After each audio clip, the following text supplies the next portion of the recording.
You know the type. A math problem pops up on your feed. It looks super, super simple, but then you open the comments and it's just a war zone. Well, today we're diving into one of those classics, a problem that seems to stump almost everybody. All right, here we go. Take a quick look. No calculators allowed. Just what's the first answer that pops into your head? You got it? Okay, so did you get one? If you did, hey, don't feel bad. You are in very good company. That is by far the most common mistake people make. And why it's a mistake? Well, that all comes down to one simple little rule that we tend to forget. So, what's the secret here? It's not some crazy advanced calculus, I promise. It's actually a fundamental rule we all learned back in grade school, but, it might have gotten a little rusty. It all comes back to the good old order of operations. You probably remember something like PEMDAS or BODMAS, right? But here's the part that trips everyone up. When you've got operations that are on the same level, like multiplication and division are, you don't just get to pick and choose. You have to solve them in the order they show up, just moving from left to right. That's it. That's the whole key. So, let's actually see this in action. We're going to take that left to right rule and just walk through this problem one little piece at a time. Okay, so first things first, the first two fives on the left. 5 divided by 5, well, that's 1, easy enough.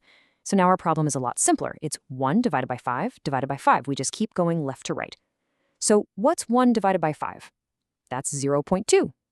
And now we're left with just one last step. 0.2 divided by 5. And there it is. The final correct answer is 0.04. I know, it feels a little weird, doesn't it? It's not as clean as 1, but mathematically, it's absolutely correct. And it's all because of that strict left to right rule. Now, for those of you who find this kind of thing interesting, there's actually another way to look at this, a way that's maybe a little more elegant. It gets us to the exact same place, but it shows off a really cool property of numbers while we're at it. Let's just hit rewind for a second, back to that point where we'd simplified the problem down to 1 divided by 5 divided by 5. So what if we just stopped thinking about division for a second? I mean, dividing by a number is exactly the same thing as multiplying by its reciprocal, right? So dividing by 5 is the same as multiplying by 1/5. If we do that, our expression 1 divided by 5 completely transforms. It becomes 1/5 times 1/5. See where this is going? And of course, when you multiply any number by itself, you're just squaring it. So 1/5 times 1/5 is just 1/5 squared. Now we're talking. This is starting to look much cleaner. Okay, to take this to the next level, we just need one more tool from our math toolbox, the negative exponent rule. It sounds complicated, but it's not. All it says is that a number to a negative power is just 1 over that number to the positive power. So 1/5 is just a fancy way of writing 5 to the power of -1. So let's just swap that right in. We can replace the 1/5 with 5 to the -1. Our expression now looks like this: 5 to the power of -1 squared.